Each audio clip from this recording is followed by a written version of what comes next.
Hey, hello, Common Sense Rip here. Common Sense Rip Reviews. We picked up a Whynter.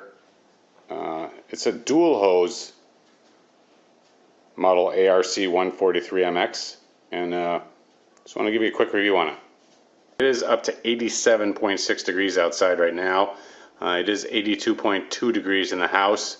The air conditioner that's running in the room has been running since it was actually about 80 degrees back a couple hours ago.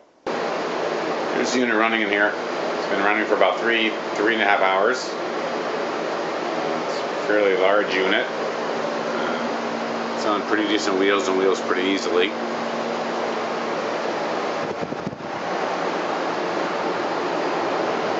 do like the fact of how the hoses come out on the back side.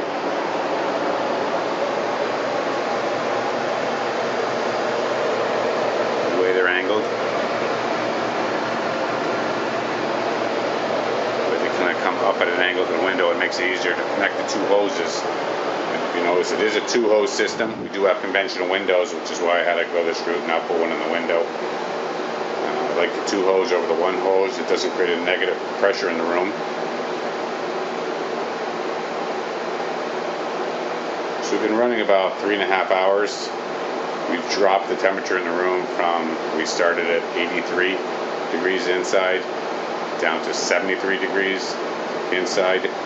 In the meantime, the temperature outside has gone up from about 79, 80 degrees up to 88 degrees. So I think she's fighting to keep the temperature down in here. I do like the fact that the output temperature on this unit is about 50 degrees. The air temperature coming out of the vents, the high sense we had before was putting out about 54, 55 degree air.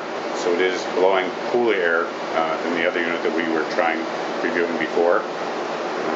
Not sure about the efficiency with the unit, if it's something that will keep. I think these are inherently difficult to be efficient in a cooler room. Hope that you guys would step in and maybe start a conversation and give me some ideas about the units, and if you have units, tips and tricks you might have else had with yours. Thanks so much for watching. Look forward to your comments and questions. Have a great day. We'll see you next time.